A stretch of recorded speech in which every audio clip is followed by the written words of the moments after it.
नमस्कार दोस्तों। धारा 370, one rank one pension, Rafale का देश में आना और राम मंदिर का बनना, ये उपलब्धि है मोदी सरकार की। लेकिन इनसे भी बड़ी उपलब्धि मैं आतंकवाद पर नियंत्रण मानता हूँ, क्योंकि जब मोदी जी जब प्रधानमंत्री नहीं थे 2014 से पहले, तो आए दिन हमारे देश में बम ब्लास्ट की घटनाएं होती थी। बेकसूर लोग मारे जाते थे उन घटनाओं में। कई घायल हो जाते थे, किसी का हाथ टूट जाता था, पैर टूट जाता था, अपंग हो जाते थे लोग। ये चीज़ 2014 के बाद हमें मतलब एकदम ना के बराबर हो गई हमारे देश में। बिल्कुल दिल्ली मुंबई में तो बिल्कुल दिल्ली मुंबई बड़े-बड़े शहरों में तो ये चीज़ें बिल्कुल एक तरह से समाप्ति हो गई है। मैं खुद 97 से मुंबई में रहता हूँ। मैंने 2006 में जो यहाँ देखा था, खुद महसूस किया था 2006 का सीरियल ट्रेनों में सीरियल ब्लास्ट, बांद्रा, खार, सांता क्रूज़ ऐसे स्टेशनों पे शाम के समय जो ब्लास्ट हुए थे, चिथड़े उड़ गए थे लोगों के। पहली बार मुझे उस समय भय लगा था यात्रा करने में। और उसके बाद फिर 2008 सबको 2009 शायद 8 या 9, हाँ 8 घटना घटती है। आतंकवादी आते हैं, 10 आतंकवादी आते हैं, पूरी मुंबई को बंदी बना लेते हैं वो लोग। मुंबई क्या पूरे देश को ही बंदी बना लेते हैं। पूरे देश की जो बड़ी-बड़ी रक्षा एजेंसीज हैं, हमारी सुरक्षा एजेंसीज हैं, सारी इसी में लग गई थी। उनसे 3-4 दिन तक संघर्ष करते रही हमारी सेना, हमारे पुलिस अफसर। तब कहीं जाके हमने उनको, हमारी सेना ने उनको मार गिराया। तो आप कंपेयर कर सकते हैं कि मनमोहन सिंह का जो कार्यकाल था और ये 10 साल आप कंपेयर कर सकते हैं कि किसका अच्छा है, किसका बुरा है। मेरे लिए तो ये है, यही कार्यकाल, मैं तो इसी को अच्छा बताऊँगा। कुछ लोग सवाल उठाते हैं महँगाई, रोज़गार पे। तो मेरा उनसे यही कहना है कि महँगाई, बेरोज़गारी, इनसे हम पार पा लेंगे। अगर जीवित रहे तो इनसे हम पार पा लेंगे। अगर जीवित ही नहीं रहेंगे तो कोई मतलब नहीं इन सब चीज़ों का। सुख सुविधाओं का कोई मतलब नहीं है, अगर हम जीवित ही नहीं रहे तो। जीवित हैं तो हम लोग कर लेंगे, एडजस्ट कर लेंगे, कैसे भी करके हम सर्वाइव कर लेंगे। धीरे-धीरे, धीरे-धीरे, और कर ही रहे हैं। सभी कर रहे हैं। हमने झेला है अभी लॉकडाउन को, सहन किया है, उससे हम बाहर निकले हैं। तो हर चीज़ हो जाए, हम महँगाई, बेरोज़गारी से भी लड़ लेंगे और सरकार उसके लिए प्रयास कर रही है और वो उस पे सफल अवश्य होगी। अरे सरकार वो तो नहीं है ना। मनमोहन सिंह की सरकार में हमने 10 साल क्या देखा? 10 साल वही घोटाले, 2G घोटाले, कोयला घोटाला, आदर्श घोटाला, ये सब बड़े-बड़े घोटाले, हमने सिर्फ़ घोटाले, घोटाले, घोटाले हमने सुने थे उस समय। इसके इसके सिवा हमें कुछ सुनाई नहीं देता था। सिर्फ़ घोटालों का ही नाम सुनाई देता था सिर्फ़ 10 साल तक।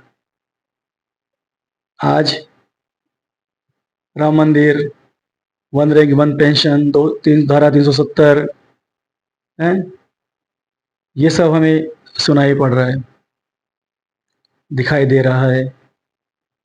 तो मैं तो इसी मोदी जी के कार्यकाल को ही मैं सर्वोत्तम मानता हूँ। मेरे अपने जीवन में मैंने इस जैसा कार्यकाल नहीं देखा सुरक्षा के दृष्टिकोण से। और महँगाई, महँगाई तो शुरू से है। कब कब नहीं रही है? क्या इंदिरा गांधी जी के ज़माने में महँगाई नहीं थी क्या? तभी भी महँगाई थी। आज के 40-45 साल पहले फ़िल्म बनी थी रोटी, कपड़ा और मकान। तब कौन प्रधानमंत्री था उस समय? इंदिरा गांधी जी थी ना। कितनी भुखमरी थी उस समय। अरे मुंबई फिल्म बनानी पड़ती थी। 80s में फिल्में आती थी, भ्रष्टाचार, महंगाई, नौकरी नहीं है। इसी टॉपिक पे फिल्में बनती थी 80s में, 70s में, कि नौकरी नहीं है, भाग रहे हैं लोग, नौकरी के धक्कर खा रहे हैं, ऑफिसों के धक्कर खा रहे हैं नौकरी के लिए, लेकिन उनको नौकरियां नहीं मिलती थी। सैकड़ों फिल्म बनी है इसके ऊपर, देखी है हमने भी। और उस समय जनसंख्या भी नहीं थी, इतनी कम थी उस समय। आज जनसंख्या है 140 करोड़ जनसंख्या हो गई हमारे देश की। तो संसाधन बनाने में, जुगाड़ जुटाने में टाइम तो लगेगा, समय लगता है। पहले कार्यकाल जो था मोदी जी का 5 साल, उसी में जो खड्डे जो कांग्रेस सरकार छोड़ के गई थी, उनको ही भरने में चले गए 5 साल। उसके बाद अभी फिर जैसे सरकार बनती है, 2019 में सरकार बनी और कोरोना आ गया। 2 साल जूझते रहे हम लोग, सभी लोग, सरकार जूझती रही हैं। कोई इनकम नहीं, सरकार को कोई टैक्स नहीं आ रहा था, लेकिन फिर भी देश चलाया उन्होंने। सरेंडर नहीं किया मोदी, मनमोहन सिंह की जैसे। उन्होंने सीधे हाथ खड़े कर दिए थे महंगाई पे, कि पैसे झाड़ पे लगते हैं क्या, बोला था उन्होंने ऐसा। लेकिन मोदी जी ने एक बार भी ऐसा बयान दिया है अब तक? एक बार भी ऐसा बयान नहीं दिया, मनोबल कमजोर नहीं किया उन्होंने देशवासियों का। उन्होंने हमेशा बोला है, लड़ते रहो, लड़ते रहो। हर एक छोटे से छोटे व्यापार करने वाले का मनोबल बढ़ाया उन्होंने। एक एक पकौड़ी बेचने वाले का मनोबल बढ़ाया उन्होंने, मजदूरों का। ये जो मजाक उड़ाते हैं ना, अरे उनसे देश चल रहा है। तो छोटे छोटे जो व्यापारी हैं, छोटे छोटे जो काम धंधा करते हैं ना, इनसे देश चल रहा है। अगर ये ना हो ना, तो सारी अर्थव्यवस्था डाउन हो जाए पूरे देश की। यही है जो देश को पकड़ के चल रहे हैं, मजदूर जो काम करते हैं, मजदूर सड़कों पे काम करते हैं, भट्टों पे काम करते हैं, पहाड़ों में काम करते हैं, बिल्डिंग्स में जो मजदूर काम करते हैं, इनका मजाक उड़ाते हैं, हर चीज़ का मजाक उड़ाते हैं ये लोग, विपक्ष वाले। मोदी जी के हर पॉइंट का पकड़ मजाक उड़ाते हैं। तो ये सही बात नहीं है।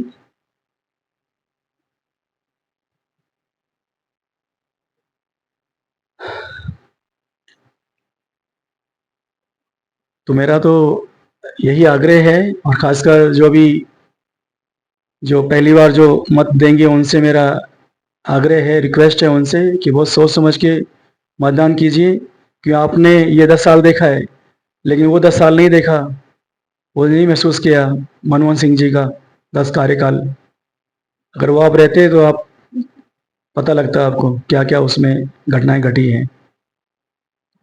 ज़रा पढ़िए, स्टडी कीजिए ज़रा, 26/11 के बारे में कीजिए। 2006 का जो सीरियल ब्लास्ट हुआ मुंबई में, उसकी स्टडी कीजिए। देखिए कैसे लोग, बेगुनाह लोग मारे गए थे मुंबई में, तब पता लगेगा आपको। तो मतदान करने से पहले वो सब चीज़ों को सोच के मतदान कीजिए। ये लालच में आके या छोटी छोटी चीज़ों के लेके, विपक्ष के बहकावे में आके मतदान मत कीजिए। ये आपका, आपके बच्चों के भविष्यों का सवाल है। तो बिल्कुल भी प्रलोभन में आके, किसी के प्रलोभन में आके निर्णय मत लीजिए। वोट बिल्कुल सोच समझ के डालिए अपना। यही हमारे भविष्य को, हमारे बच्चों के भविष्य को उज्जवल करेगा, हमारा मतदान। तो बस मेरा आपसे यही आग्रह है, मतदान कीजिए, और बहुत सोच समझ के मतदान कीजिए। कब, जैसे हम 2004 में हमने सरकार बदल दी थी, अटल जी की जगह मनमोहन सिंह आ गए थे, वैसा मत कीजिए, नहीं बाद में बहुत पछताना पड़ेगा।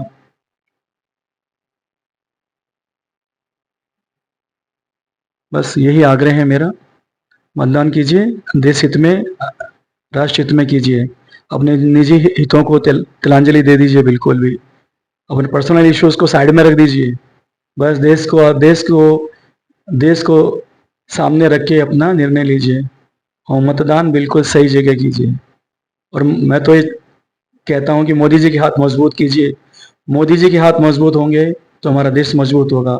आज देश विदेश में हमारे देश की जो इज्जत बढ़ी है, ये मोदी जी के शासनकाल की वजह से बढ़ी है। क्योंकि ये व्यक्ति, जितना मैंने भी जाना है, पढ़ा है उनके बारे में कि ये आदमी घर परिवार इन्होंने छोड़ दिया अपना।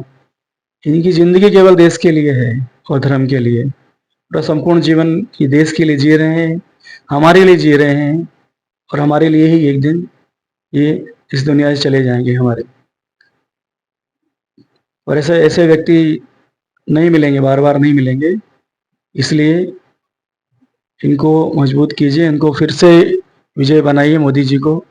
मेरा आप सबसे आग्रह है, हाथ जोड़ के विनंती है मेरी आप सबसे देशवासियों से कि इनको आप दोबारा पुनः इनको विजय बनाइए। जय हिंद, जय भारत, वंदे मातरम।